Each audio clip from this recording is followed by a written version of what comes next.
Hoje, ou pelo menos uma boa parte dos brasileiros a julgar pela repercussão nas redes sociais. O assunto do dia foi o vídeo que o agora ex-secretário da Cultura, Roberto Alvim, publicou ontem à noite para falar sobre um novo prêmio de cultura, o Prêmio Nacional das Artes, que tinha sido lançado ontem à tarde, um pouco mais cedo, pouco antes da publicação desse vídeo, em uma live junto com o presidente Jair Bolsonaro. Eu não vou entrar nos detalhes desse concurso, no mérito, como ele vai funcionar, porque ele acabou ficando em segundo plano. Se ele for para frente agora, né, nos próximos dias, a gente pode voltar a esse assunto. Mas primeiro, quem é o Roberto Alvim? Roberto Alvim, ele é dramaturgo, tem 47 anos. O primeiro cargo no governo dele foi de diretor do Centro de Artes Cênicas da Funarte. Ele é conhecido por ser um admirador do Olavo de Carvalho e foi um forte apoiador do Jair Bolsonaro durante a campanha de 2018. Ele já se envolveu em outras polêmicas, a principal, que foi a que deixou ele mais conhecido no Brasil, foi quando, em setembro do ano passado, ele atacou a atriz Fernanda Montenegro no Facebook. Ele ofendeu a atriz, chamou ela de mentirosa e foi muito criticado por isso, inclusive pela classe artística. A grande maioria dos artistas do Brasil ficaram do lado da Fernanda Montenegro. Bom, o vídeo que ele publicou ontem é polêmico, porque faz referências ao nazismo. A principal é o discurso. Roberto Alvim copiou ou adaptou trechos de um discurso de Joseph Goebbels. Ele usou uma estética semelhante à que Goebbels usava e colocou como trilha uma ópera de Wagner, Richard Wagner. Para a gente entender melhor essas referências, eu vou destrinchar isso ponto a ponto. Vamos lá. Primeiro, Joseph Goebbels. Quem que era? Goebbels era o ministro da propaganda de Adolf Hitler. Ele foi o responsável por transformar, ou digamos assim, ele foi responsável por conquistar os alemães para o nazismo, por transformar o ódio que existia ali entre os nazistas, o ódio aos judeus, transformar isso em nacionalismo. Ele tinha um papel muito importante no regime nazista, era o ministro da propaganda, né? E ele fez essa propaganda depois no exterior também, não só dentro da Alemanha, mas ele tentou conquistar outros países também para o nazismo. Quando a gente fala a estética do vídeo, a gente está falando do enquadramento, dos objetos que aparecem em cena, da forma como a câmera foi posicionada. Goebbels, ele criava as propagandas, ele trabalhava para transformar Hitler num grande líder, não só da Alemanha, mas um líder mundial, então ele trabalhava a imagem de Hitler. Para isso, ele usava também as artes, o cinema, o teatro, a ópera, a fotografia. Então, o que nesse vídeo remete à estética nazista, que todo mundo falou sobre isso hoje, né? A estética nazista, afinal de contas, o que é isso? Bom, era comum o uso, entre os nazistas, o uso de enquadramentos mais abertos, que aparecesse a foto do Hitler atrás, em cima, sempre no alto, muito no alto.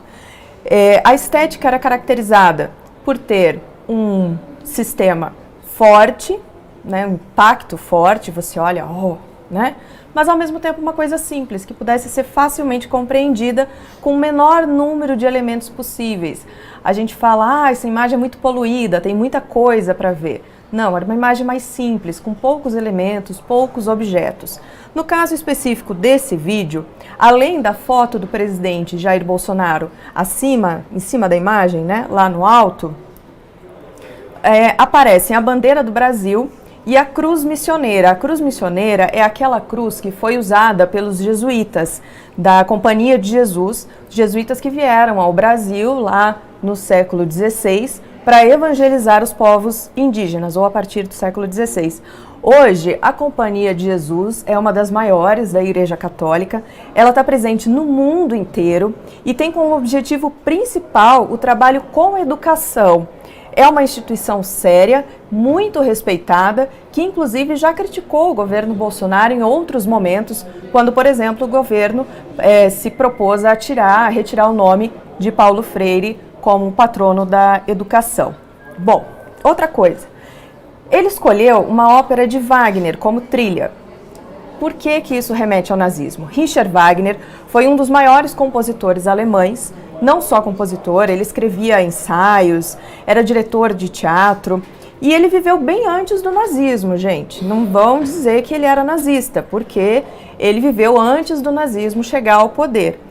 Ele morreu em 1883. O que acontece é que a obra de Wagner é carregada de nacionalismo e tem alguns pontos de antissemitismo. Pesquisadores dizem que ele criticava e até combatia a presença de judeus, a influência de judeus na música alemã, e por isso ele era o compositor preferido de Hitler, que chegou a dizer que Wagner era uma grande inspiração. O nazismo depois transformou Wagner como um exemplo de superioridade intelectual. E aí tem a questão do texto. Parte do discurso que o Alvin fala no vídeo é praticamente uma cópia, um pouco adaptada, mas uma cópia, de um discurso feito por Goebbels para diretores de teatro em 1933, no dia 8 de maio. Agora, só um parênteses, gente. Ele fez esse discurso no dia 8 de maio. No dia 10 de maio, aconteceu a grande queima de livros na Alemanha, uma queima que aconteceu em várias cidades da Alemanha, principalmente em Berlim.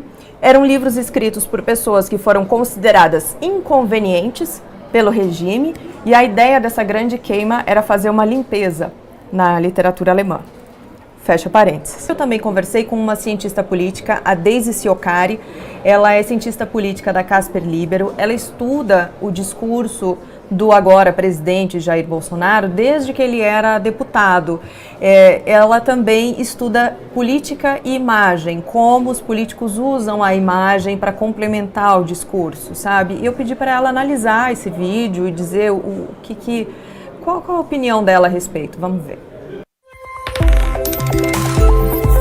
Esse vídeo, em primeiro lugar, o que ele demonstrou foi uma banalização de um dos períodos mais sombrios da nossa história. E quando digo nossa história, é da história mundial.